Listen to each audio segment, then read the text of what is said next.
Guys केमती अच्छा आपण मैंने आशा करुँच बहुत भलरे थे। आज सबू ओडियांकर प्रिय पखाल कंसा सांग को आउ कि शैटा देखिए जानीपे हूँ शुखुआ बेसर। तो केमती लगुच आपन वीडियो पूरा देखी सारापर कमेंट करिए, लाइक करिए, शेयर करिए और सब्सक्राइब करने को जमार भी भूलें। चलते स्टार्ट करवा आज वीडियो।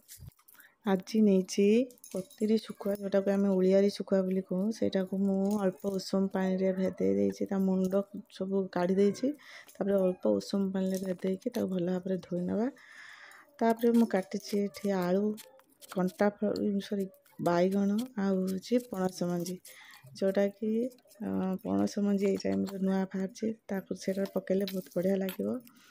देखो मु काटिदेली काटिक रखिदेली पियाज गोटे छड़े नवा गोटे टमाटो दबा कहीं बेसर टमाटो गोटे देले भल लगे बेसी देवेनि जेहेतु बेसर आंबुल पड़े तेणुक टमाटो खाली गोटे देदेले चलो।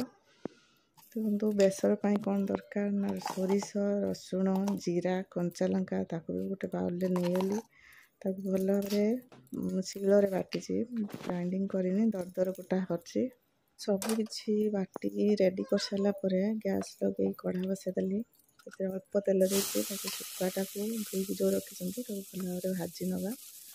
देखु शुखुआटा मोर भजा हो गला काढ़ी नवा गोटे जगह को तापर अल्प तेल फुटण दबा पंच फुटण जो गोटे शुखिला लंका छिड़ेदबा पियाज को दे भल भाव आम हल्का फ्राए करनवा।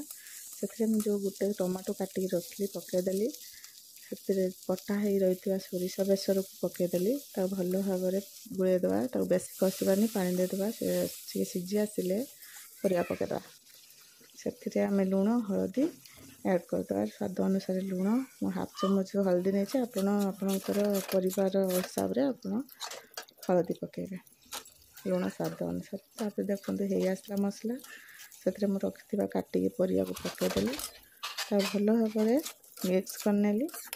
देखो होगला या ढांकुड़ी देवा तापर पानी देदबा से सीझब पणस मंजी भी सीझब आलू भी सीझब से फुटी आसिले पानीटा आम बैगण को पकईदबा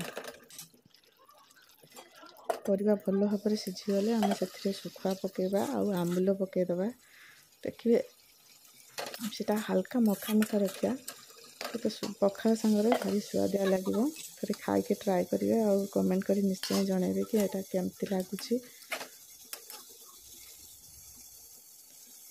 आमर शुखुआ बेसर हो आसला जदि वीडियो आपण मानक भल लगी था तो प्लीज़ लाइक करेंगे, शेयर करेंगे, सब्सक्राइब करने को जमा भी भूलें।